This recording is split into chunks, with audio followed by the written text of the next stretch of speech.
Friends, today నేను lychee తింటున్నా. Lychee ఇలా ఉంటుంది, బట్ ఇది పాడైపోయిందేమో, ఇది బెటర్గా ఉంది. సో లీచీ పైన ఇలా వస్తుంది, పీలింత దారుణంగా వచ్చింది, తీయడం చాలా కష్టం. ఆల్రెడీ హాఫ్ తీసేసాను, ఇంకో హాఫ్ చూద్దాం.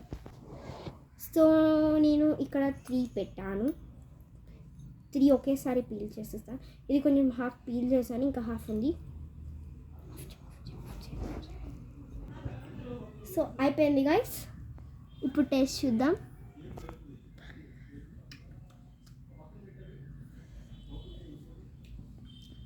ఒక విధంగా అయితే స్వీట్గా ఉంది, చేదుగా ఉంది, రెండు మిక్స్ అయిపోయింది. సో అయిపోయిందన్నమాట. చూడ్డానికి బాగుంది, కానీ టేస్ట్ చేస్తే షుగర్ ఉంది, చేదు రెండు ఉన్నాయి. Try it.